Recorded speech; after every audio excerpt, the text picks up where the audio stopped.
says, "Oh, I was ripped apart for this performance.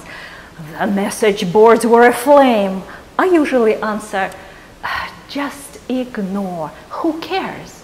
But the truth is, if you put your time and artistic skills and strategic thinking into something, whether it is a dance number or a costume or a workshop or a unique style of dance, and your colleagues or classmates or strangers ridicule you for this or angrily denounce you for destroying the image of belly dance, for polluting its purity with your alien dance matter, or for lacking skill, this is a really painful one, well, then you are upset.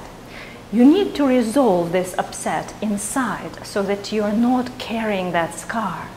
I can't tell you how much I've been criticized in the course of my stellar dance career. Every imaginable criticism, including the color of my lipstick, I suffered. Fortunately for me, I'm extremely thick-skinned, and this is probably one of the reasons I am in performing arts.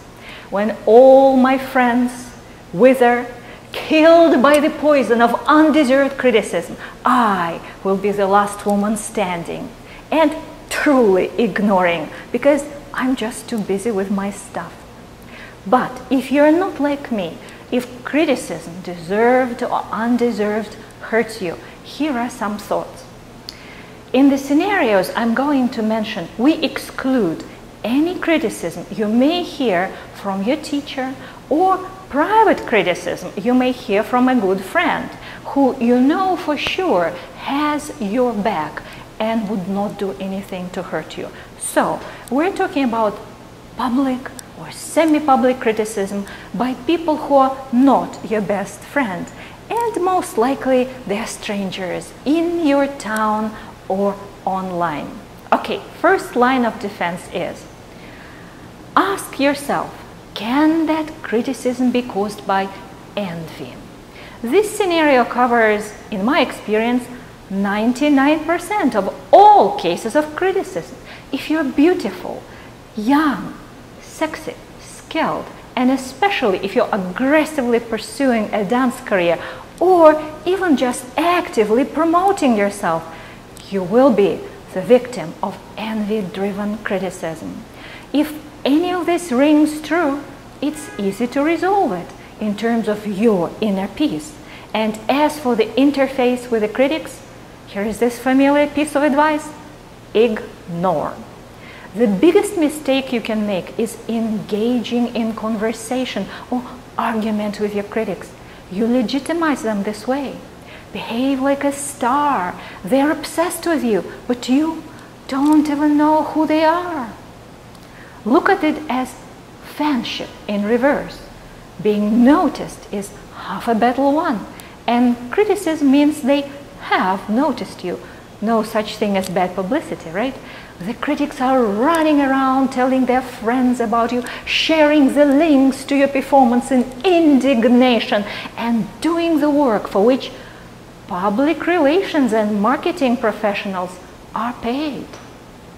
Second line of defense, ask yourself, are your critics artists, or are they members of non-dancer audience for whom you perform? If you hear criticism from members of your audience who are not dancers and not your dancer colleague's husband or grandma, it may be worth listening to that criticism. Sometimes it simply means that you performed something in front of a wrong audience.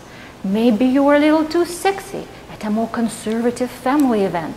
Or maybe you busted out your gothic belly dance dark fusion routine at a wedding where they expected a sexy sparkling belly dancing girl in pink. In this case, this is not criticism really. Consider it a friendly advice or reminder, that's all. Now, the other part of this question is, are your critics artists? The reason I suggest that you think on this subject is this.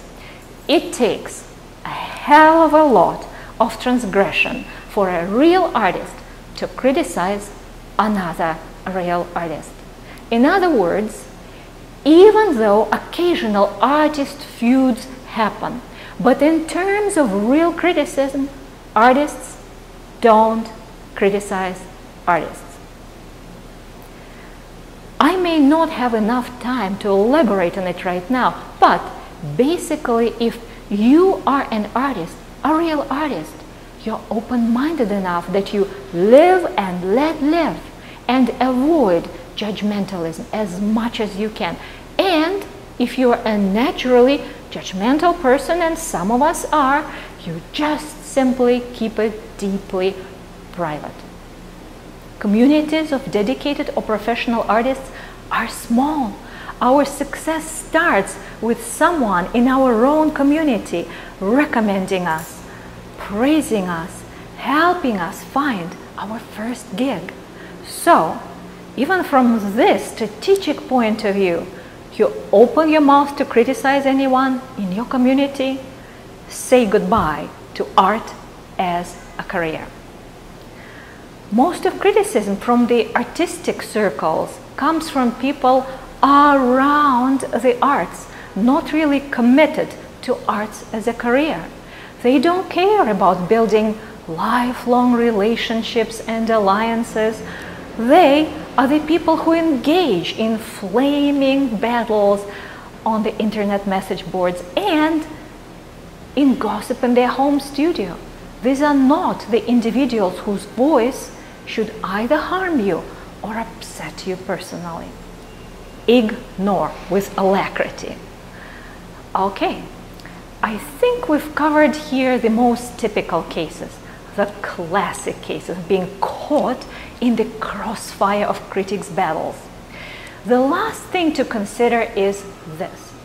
To criticize you, your critics must have a motivation, correct? Then ask yourself, what is it?